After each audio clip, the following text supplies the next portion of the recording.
Rolex বিশ্বের সবচেয়ে বিলাসবহুল ব্র্যান্ডগুলির মধ্যে একটি। আজ এর মূল্য প্রায় $10 বিলিয়ন।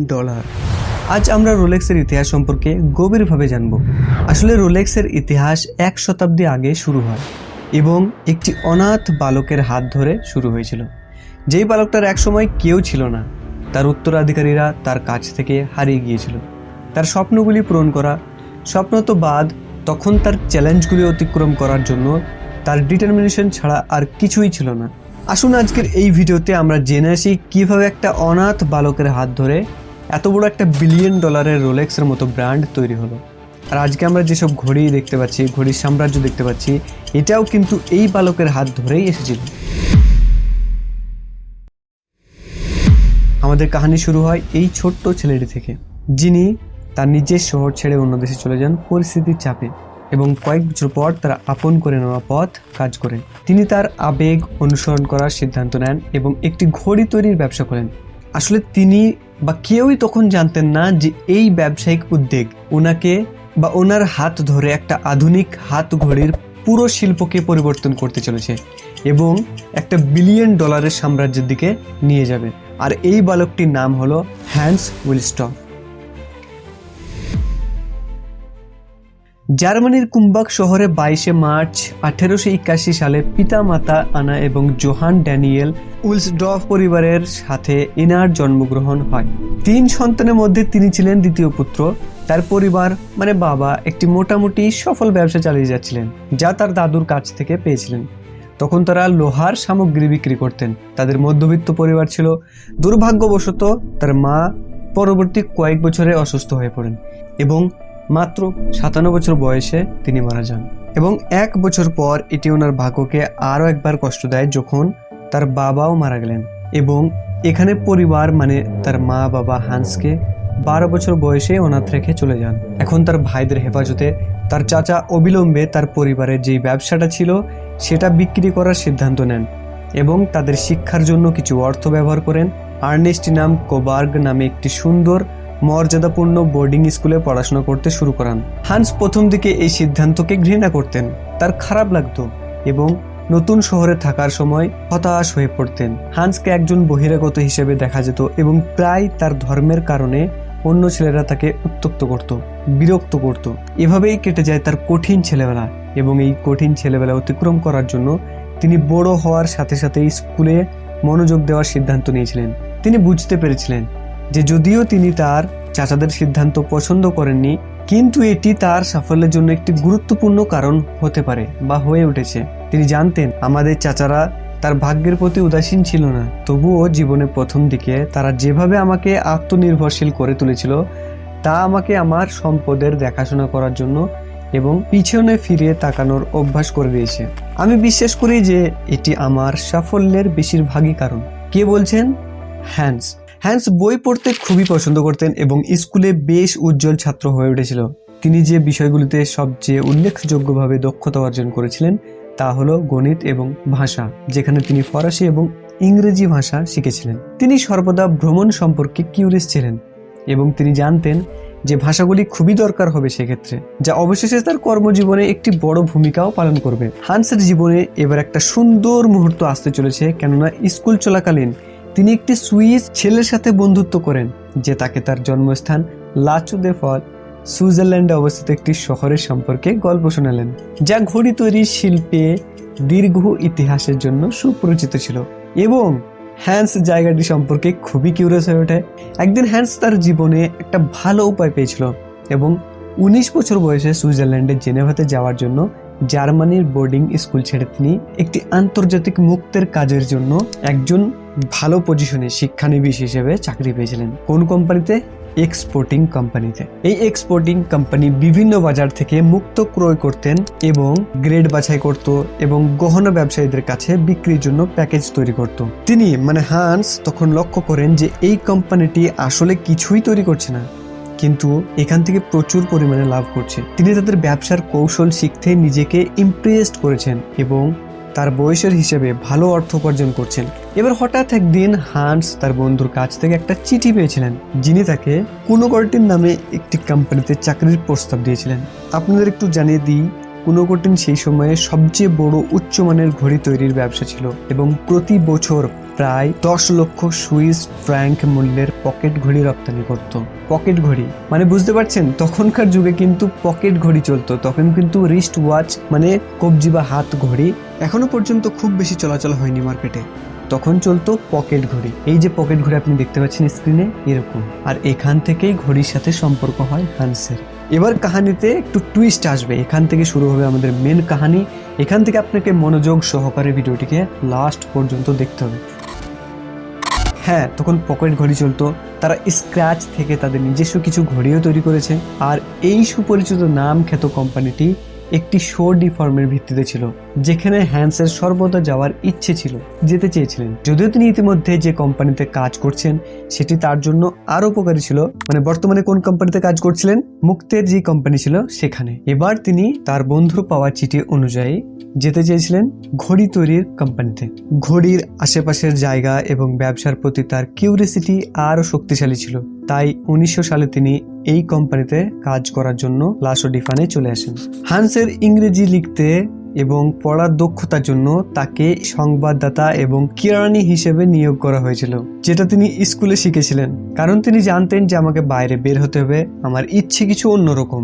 তাই তিনি সেখান থেকেই মনোযোগ সহকারে ইংলিশ শিখে থাকেন এবং মাত্র 80 সুইস ফ্র্যাঙ্কের মাসিক বেতন পেতেন। তিনি প্রতিদিন শত শত পকেট ঘড়ি ঘোরানোর জন্য এবং সেগুলি সঠিক ছিল তা যাচাই করার জন্য দায়িত্বভারে ছিলেন। তিনি ঘড়ি তৈরিতে অসাধারণ অন্তর্দৃষ্টি অর্জন করেছিলেন এবং কিভাবে সমস্ত ধরনের ঘড়ি তৈরি করা হচ্ছিল সে সম্পর্কেও প্রচুর জ্ঞান নিজের মধ্যে ঢুকিয়ে নিয়েছিলেন। তবে তার হাতে সময় খুবই কম ছিল। তাকে আবার জার্মানিতে ফিরে যেতে হয় এবং কুনোকোটিনে মাত্র 2 বছর পরে সেনাবাহিনীতে চাকরির জন্য যোগদান করতে হয়।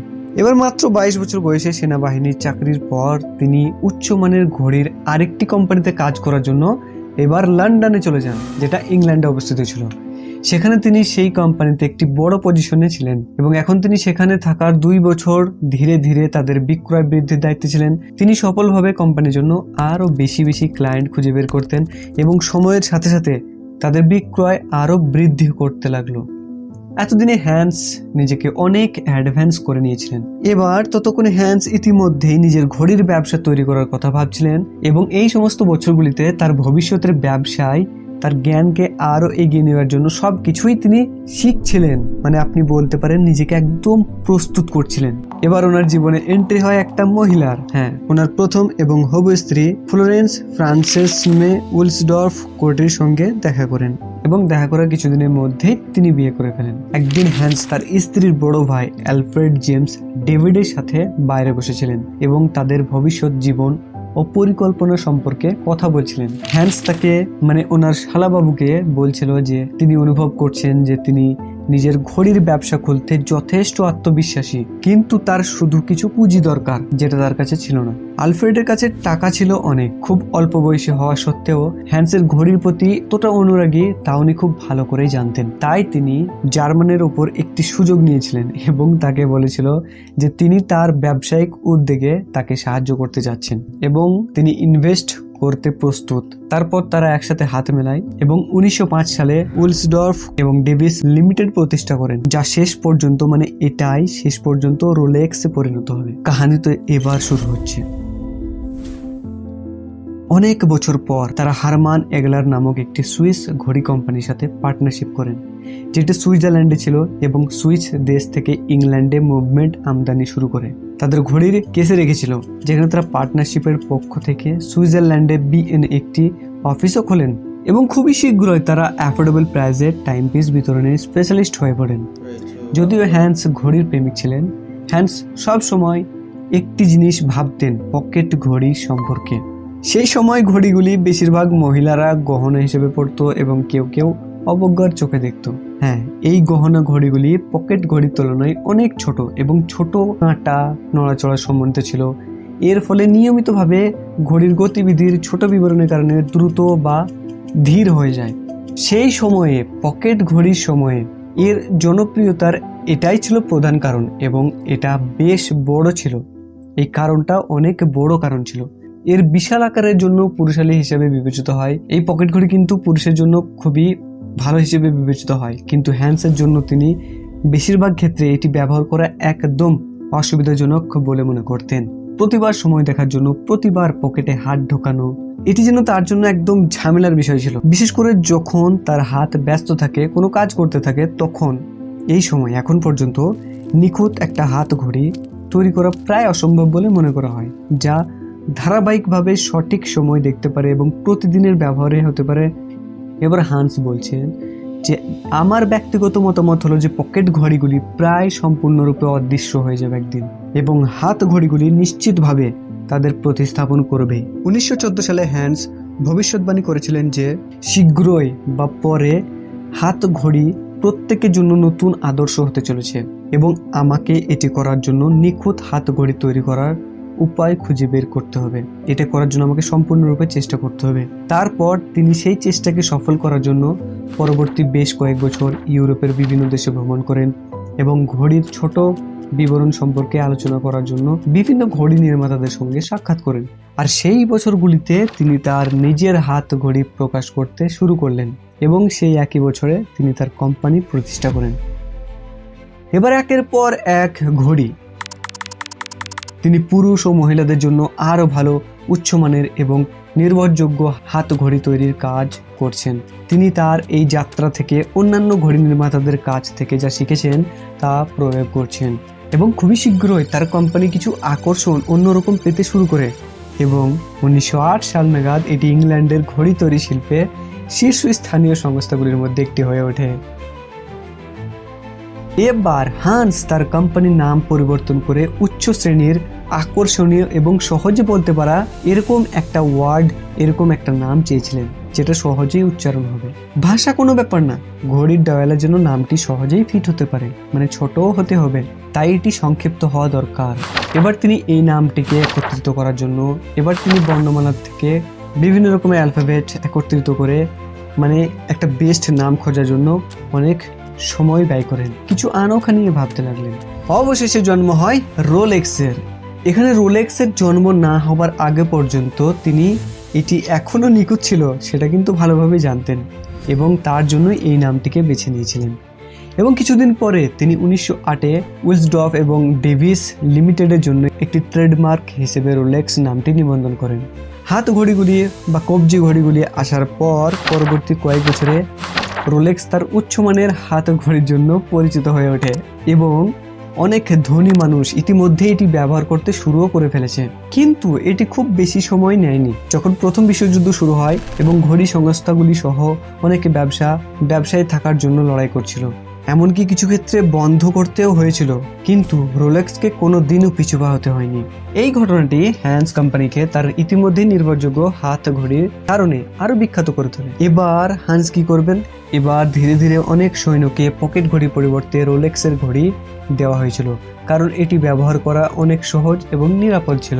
সময় মতো নির্ভরতার কারণে এটি তাদের আক্রমণগুলিকেও আরো ভালোভাবে সমবায় করতে সহায়তা করে থাকে। ততক্ষণে কোম্পানিটি এতটাই আকৃষ্ট হয়ে গেছিল যে তারা 1914 সালে 60 জন লোককেও নিয়োগ করেন তাদের কোম্পানিতে, এবং তাদের বিশ্বাসযোগ্যতাকে আরো এগিয়ে নিতে লন্ডনে বড় জায়গায় একটা অফিস খোলেন। এবার রোলেক্সের সাকসেসের পালা। রোলেক্স ইতিমধ্যেই সুইজারল্যান্ড থেকে তার প্রথম হাত ঘড়ি ক্রোনোমিটার জন্য রেটিংস জিতেছে। তারপরে লন্ডনের কিউ অবজারভেটরি থেকে নতুন নির্ভরতার ক্লাসে সার্টিফিকেট পেয়েছে। এই সাফল্যগুলো লোকদের রোলেক্সের ঘড়ি কেনার জন্য ব্র্যান্ডটিকে আরো বিশ্বাসযোগ্য করে তুলেছিল। কিন্তু না, 1914 সালে হ্যান্সের জন্য সবকিছুই ছিল সূর্যের আলো এবং রংধনু। এবার তিনি কিন্তু বুঝতে পারেন তার জীবনে অন্ধকার আসতে চলেছে। তখনকার ট্যাক্স, এটি হ্যান্সের জন্য একটি বড় উদ্যোগের বিষয় হয়ে ওঠে, এবং এই ট্যাক্স এড়াতে তিনি তার কোম্পানিকে সদর দপ্তর লন্ডন থেকে সরিয়ে বিএন সুইজারল্যান্ডে স্থানান্তরিত করেন।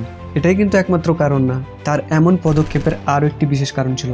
মানে প্রথম বিশ্বযুদ্ধের কারণে ব্রিটেনের লোকেরা জার্মানদের অপছন্দ করতেন, যেহেতু হ্যান্স উইলসডর্ফ নামটি স্পষ্টতই জার্মান ছিল, এবং যদিও তিনি রোলেক্সের আগে রেজিস্ট্রেশন করেছিলেন, তবুও তিনি ইংল্যান্ডে উইলসডর্ফ এবং ডেভিস নামটি ব্যবহার করেছেন, যা অবজ্ঞা করা হয়েছিল। এই বিষয়টি ওনাকে মজবুর করে 1915 সালে উইলসডর্ফ এবং ডেভিস লিমিটেড থেকে তার কোম্পানির নাম সম্পূর্ণরূপে রোলেক্স ওয়াচ কর্পোরেশন লিমিটেড নামে পরিবর্তন করতে হয়, এবং এই নামে পরিচালিত করে 10 বছর পরে হ্যান্স পুনরায় just Rolex famous trademark logo of the 5 star crown, 5 তারকা মুকুটের বিখ্যাত ট্রেডমার্ক লোগো যা 1919 সালে তাদের ঘড়ির ডয়েলের ড্যানন থেকে বাস্তবায়িত হয়েছিল। মানে আপনি এই যে রোলেক্সের ওয়াচের মধ্যে একটা ক্রাউন লোগো এবং রোলেক্সের নাম দেখতে পাচ্ছেন, এটা কিন্তু 1919 সালে বাস্তবায়িত হয়েছিল। 1919 সাল থেকে এটাকে আমাদের সামনে আনা হয়েছিল। রোলেক্স ওয়াচ কর্পোরেশন তার প্রধান কার্যালয় হেড অফিস বিএন থেকে জেনেভাতে স্থানান্তরিত করে, যেখানে এটা আজও রয়েছে। এখন তো এই কোম্পানি বিএনএ ঘড়ির গতিবিধি তৈরির দিকে মনোনিবেশ করে এবং সেগুলিকে জেনেভাতে নিয়ে যাবে, যেখানে তারা সাবধানতার সাথে মুভমেন্টগুলিকে সঠিক ছিল তা যাচাই করবে। তাদের উচ্চ শ্রেণীর ডিজাইনের সাথে সেগুলিকে বানানো হবে এবং তাদের পণ্যগুলি লঞ্চ করবে। জেনেভাতে যেখানে হ্যান্স সমস্ত কিছুতে যাবেন, রিস্ট ওয়াচগুলির টেকনোলজিক্যাল ইনোভেশন করবেন। ওনার দলের সঙ্গে বসে সব কিছুই তিনি ইনোভেশন করবেন। তিনি বললেন, আমাদের অবশ্যই ঘড়ির কেসটি এতটাই শক্ত করতে হবে এবং সফল হতে হবে যে ধুলো, ঘাম, জল, তাপ এবং ঠান্ডা দ্বারা কোনো কিছু যেন আমাদের ঘড়ির ক্ষতি না করতে পারে। আমাদেরকে ক্ষতির বিরুদ্ধে আমাদের চলাচল পার্মানেন্টলি গ্যারান্টেড হতে হবে, তবেই রোলেক্স ঘড়ির নিখুঁত নির্ভুলতা সুরক্ষিত হবে। তার টিম এবং সংকল্পের জন্য ধন্যবাদ। এটি শেষ পর্যন্ত লম্বা সময় পরে আসতে চলেছে। 1926 সালের রোলেক্স তাদের নতুন মডেল প্রকাশ করে, যা ঘড়ি শিল্পকে চিরতরে পরিবর্তন করে ফেলে। রোলেক্স ওয়েস্টার, যেটি the first waterproof wrist watch in history. ইতিহাসে প্রথম জলরোধী হাত ঘড়ি, মানে ওয়াটারপ্রুফ হাত ঘড়ি ছিল। এই নিউ মডেলটি একটি খুব টাইট কেস দিয়ে শিলমোহর করা হয়েছিল, যা ভেতরে ছোট্ট ঘড়ির গতিবিধির জন্য বেস্ট সুরক্ষা প্রদান করে, যাতে এটি ওয়াটারপ্রুফ হয়। হ্যান্স জানতেন যে এটি রেভলিউশনারি ছিল এবং লোকেরা অবশ্যই এতে আগ্রহী হবে, কিন্তু তিনি এটিকে একটি পারফেক্ট অপরচুনিটি হিসেবে বিশ্বের কাছে উপস্থাপন করার একটি ভালো সুযোগের জন্য অপেক্ষা করার সিদ্ধান্ত নেন। প্রমোট করবেন নিজের ব্র্যান্ড বা ঘড়িগুলিকে। এবার আসে একটা প্রতিযোগিতার মতো, বা আপনি প্রতিযোগিতাও বলতে পারেন, বা আপনি যেটাই ভাবেন না কেন, ইংলিশ চ্যানেল জুড়ে সাঁতার কাটার সক্ষম, মানে 21 মাইল জলের দূরত্ব, যা ইংল্যান্ড এবং ফ্রান্সকে আলাদা করেছে। হ্যান্স এখানে কিন্তু তার বিজ্ঞাপনকে প্রদর্শন করার চেষ্টা করছিল। কিভাবে? লোকেরা তখন তাকে বিশ্বাস করেনি ওয়াটারপ্রুফ ওয়াচের জন্য, তাই তিনি হাজারো হাজার লোকের সামনে আবার এটি দেখাতে চেয়েছিলেন, কিন্তু সেখানে জলের তাপমাত্রা অনেক বেশি ঠান্ডা ছিল। হ্যান্স সুযোগটি দেখেছিলেন এবং ভাবলেন যে এটাই সব থেকে ভালো সুযোগ হতে পারে, এবং তারপর উনি সেই ব্যক্তির গলায় রোলেক্স আইস্টার ঘড়ি পড়তে উৎসাহিত করলেন, এবং প্রায় 10 ঘন্টারও বেশি সময় ধরে সাঁতার কাটার পরে সেই মহিলা প্রায় বরফে পরিণত হয়ে যায়। পরে ওনাকে জল থেকে টেনে আনা হয়েছিল এবং এটি চ্যানেলে প্রায় 5 ভাগের 4 ভাগ পথ পার করেছিলেন। যদিও সেই মহিলা নিজের কাজটি সম্পূর্ণ সফল করতে পারেননি, কিন্তু এইদিকে রোলেক্স আইস্টার নিখুঁত অবস্থায় জল থেকে বেরিয়ে এসেছে, যেন একটা রেকর্ড গড়ল। তারপর লোকেরা রোলেক্স ঘড়ি পড়ার জন্য পাগল হয়ে গেছিল। এদিকে হ্যান্স ছিল বুদ্ধিমান মানুষ। তিনি ঘটনাটির সাথে সম্পর্কিত সব কিছুই লন্ডন ডেইলি মেল পত্রিকার সামনে একটি বিজ্ঞাপন রেখে প্রচারটি ভালোভাবে অনুসরণ করেছিলেন। এটি সেই পয়েন্ট যেখানে রোলেক্স একটি রেভলিউশনারি ওয়াচ হিসেবে হাইপোকে আরও এগিয়ে নিয়ে যাওয়ার জন্য ইন্টারন্যাশনাল ফেম অর্জন করে। হ্যান্স ইনসাইড দ্য ফিশ বোল তার রোলেক্স আইস্টারকেও মার্কেটেড করেছেন প্রতিটি রোলেক্সের ডিলারশিপের পার ডিসপ্লেতে, যাতে লোকেরা দেখতে পারে যে তারা কখন এই পথে হাঁটছিল। এই জিনিয়াস কৌশলটি, হ্যাঁ আমি বলবো জিনিয়াস, এই জিনিয়াস কৌশলটি আশ্চর্যজনকভাবে কাজ করে থাকে এবং মানুষ এতক্ষণে প্রোডাক্টের প্রতি ভীষণ অ্যাট্রাক্ট হয়ে উঠেছে। এরপর হ্যান্স রোলেক্সকে ব্যাপকভাবে বিজ্ঞাপন দেওয়ার সিদ্ধান্ত নেয়।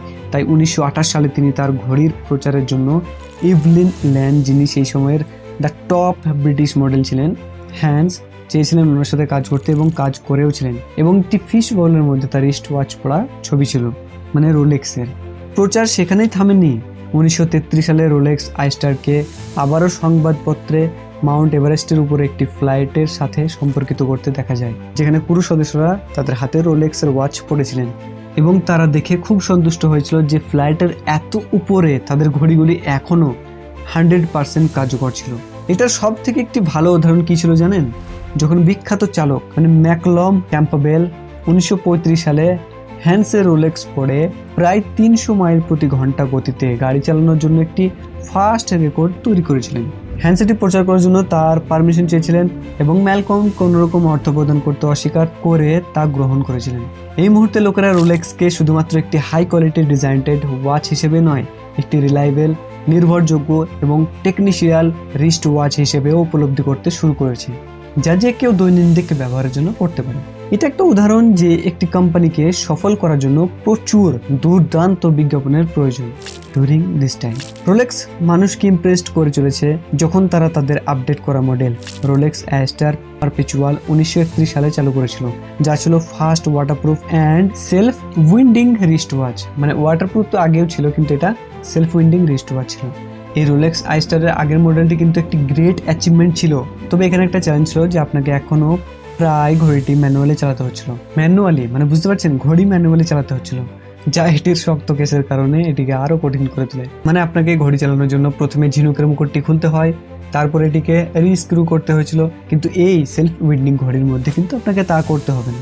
হ্যাঁ, এই সেলফ উইন্ডিং ঘড়িটি তৈরি করার জন্য একটা স্বপ্ন ছিল, যা বহু শতাব্দী ধরে মানুষ প্রচুর চেষ্টা করেছিল কিন্তু তৈরি করতে পারেনি, কেউ সফল হয়নি। 1934 থেকে 1940 সাল পর্যন্ত হ্যান্স রোলেক্সের ফার্মের বাইরেও কিছু উচ্চমানের ঘড়ি তৈরি করেছিলেন এবং এটিকে তার নিজের নামে ট্রেডমার্ক করেছিলেন। কিন্তু জার্মানি প্রতি ফ্রান্স, ব্রিটিশ, আমেরিকান বাজারের ফসাদের কারণে এটি বন্ধ হয়ে যায়। এমনকি তার সমস্ত অর্জন সহ হ্যান্স মাঝে মাঝে মার্কেটে তার পথ তৈরি করতে সংগ্রাম করতেন এবং তার জার্মানি নামের কারণে একটি সফল কোম্পানি তৈরি করার জন্য দ্বিগুণ প্রচেষ্টা করতে হয়েছিল। এবার যখন দ্বিতীয় বিশ্বযুদ্ধ শুরু হয়, রোলেক্স কিন্তু একটা কঠিন আঘাত পেয়েছিল। সুইজারল্যান্ডের বাইরে ইউরোপের অন্যান্য বড় বাজারে পণ্য রপ্তানি করা কঠিন এবং এক্সপেন্সিভ হয়ে ওঠে। হ্যান্স পরিস্থিতি নিয়ে হতাশ হয়ে পড়েন এবং তার দুর্ভাগ্য যে সে বছর 1944 সালে তার স্ত্রী মারা যান এবং হ্যান্স ও ফ্লোরেন্সের কোনো বাচ্চা ছিল না। তাই 1944 থেকে 1945 নাগাদ তিনি তার স্ত্রীর স্মরণে হ্যান্স একটা চ্যারিটি মানে ফাউন্ডেশন উদ্বোধন করেন, যেটার নাম রেখেছিলেন উইলসডর্ফ ফাউন্ডেশন, যেটি ছিল হ্যান্সের মৃত্যুর কিছুক্ষণ আগে উল্লেখিত করার মতো কিছু। এবং এই চ্যারিটিকে মানে এই উইলসডর্ফ ফাউন্ডেশনকে তিনি 1960 সালে রোলেক্স কোম্পানির 100% ওনারশিপ দিয়ে দেন, যেটি এখনও রোলেক্সের মালিকানা এবং নিয়ন্ত্রণ করে। তাই রোলেক্স কখনোই জনসাধারণের কাছে বিক্রি হবে না বা তারা কখনোই কোনো ট্যাক্স পে করবে না, কারণ এটি মূলত একটি এসেনশিয়ালি চ্যারিটি। এবার দ্বিতীয় বিশ্বযুদ্ধ শেষ হওয়ার সাথে সাথে রোলেক্স কিন্তু মার্কেটে মানে সবাইকে একটা ধারণা দিতে শুরু করে এবং দুর্দান্তভাবে শুরু করে যে 1946 সালে রোলেক্স তার 50,000 সার্টিফাইড রোলেক্স ক্রোনোমিটার সেল করেছিল, যা তারা 20 বছর আগেই সার্টিফাইড করা শুরু করেছিল। পরের বছর 1947 সালে তাদের বিক্রয় 1 লক্ষ সার্টিফাইড রোলেক্স ক্রোনোমিটার পৌঁছেছে, যা এক বছরে তাদের বিক্রয়কে বিগত 2 শতকের তুলনায় দ্বিগুণ করেছে।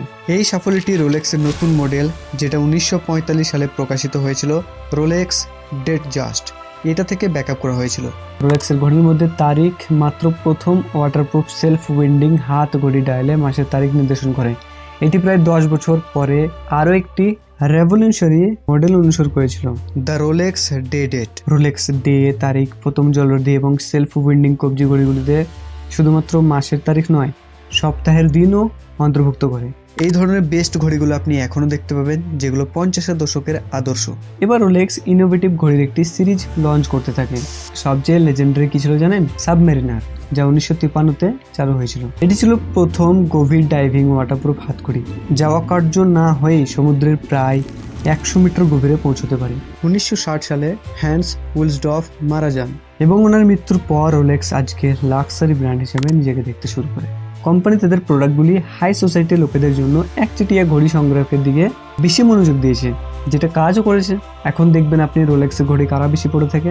হাই সোসাইটি মানে বড় বড় বিজনেসম্যান, বড় বড় কোটিপতিরা পড়ে থাকে। বিবেচনা করার আরেকটি বিষয় হলো যে 1985 সালে রোলেক্স তাদের ঘড়ি তৈরি করতে শুরু করে 904L, অত্যন্ত টেকসই এবং ব্যয়বহুল স্টিল দিয়ে। এটি এমন একটি প্রথম ঘড়ি হয়ে উঠেছে যা তাদের সব থেকে দামি ঘড়ির মধ্যে একটি, যা তাদের ঘড়িগুলি ব্যয়বহুল দামের একটি কারণ। আজ রোলেক্স বিশ্বের সবচেয়ে স্বীকৃত ঘড়ি ব্র্যান্ড হিসেবে রয়ে গেছে। আজ ঘড়ি সম্পর্কে আমরা যা জানি তা একটি এতিম ছেলের কাছ থেকে এসেছে, যেটি শূন্য থেকে শুরু করেছিল। হ্যান্স উইলসডর্ফ কিন্তু তার নিজের পথের জন্য গিয়েছিলেন এবং দেখুন এখন পুরো ঘড়ি শিল্পকেই সম্পূর্ণ পরিবর্তন করে ফেললেন। ডিজাইন এবং টেকনোলজিক্যাল ইনোভেশনের প্রতি ওনার প্যাশন ওনাকে শিল্পের সবচেয়ে প্রভাবশালী পুরুষদের তালিকায় স্থান দিয়েছে এবং তার লেগেসি লাইফ আজ রোলেক্স পড়া প্রত্যেক ব্যক্তির মধ্যেই দেখা যায়। তো বন্ধুরা, ভিডিওটি দেখার জন্য অসংখ্য ধন্যবাদ। আর হ্যাঁ, সাবস্ক্রাইব করতে ভুলবেন না। দেখা হবে নেক্সট আরেকটা ভিডিওতে।